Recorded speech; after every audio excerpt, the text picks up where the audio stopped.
Mengapa kita harus berbicara? Mengapa Anda harus berbicara?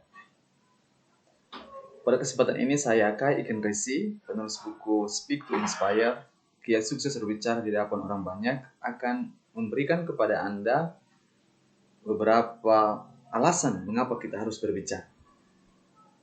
Yang pertama, kita berbicara karena itu adalah kodrat kita sebagai manusia. Jikalau Anda perhatikan dari semua ciptaan lainnya, hanya manusia yang bisa berbicara. Sehingga ketika kita berbicara, maka kita mengungkapkan keberadaan diri kita sebagai manusia yang tentu bisa berbicara. Karena ada juga saudara-saudara kita yang lahir dalam keadaan tidak bisa berbicara. Sehingga ketika kita berbicara, kita mengungkapkan keberadaan kita sebagai ciptaan yang mendapatkan kelebihan khusus, yakni berbicara. Yang kedua, mengapa kita harus berbicara? Karena kita mau membangun relasi komunikasi dengan orang lain.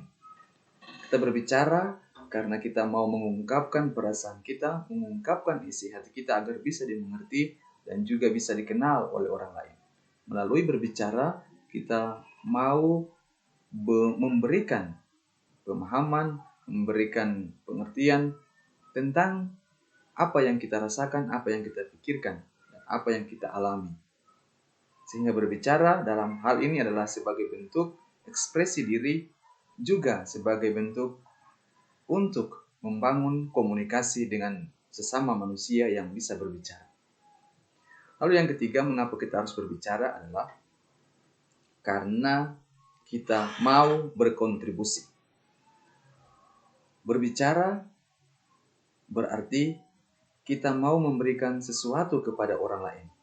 Jadi berbicara bukan hanya sekedar mengungkapkan kodrat kita sebagai manusia atau hanya sekedar berkomunikasi, tapi juga mau memberikan sesuatu kepada orang lain.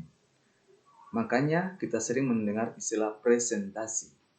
Presentasi berasal dari kata present dan juga asi. Present artinya momen saat ini atau hadiah. Sehingga ketika kita berbicara berarti kita sementara melakukan presentasi. Kita memberikan sesuatu hadiah kepada orang lain. Demikian untuk 3 alasan mengapa kita harus berbicara ini.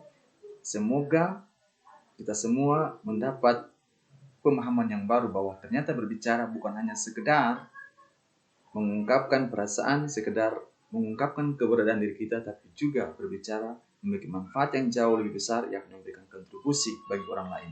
Dan tingkatan yang ketiga, memberikan kontribusi itu adalah hal yang sangat penting. Sekarang pertanyaannya, lalu bagaimana kita berbicara, kita memberikan hadiah kepada orang lain, dan orang merasakan bahwa apa yang kita sampaikan itu adalah hadiah? Saksikan video selanjutnya.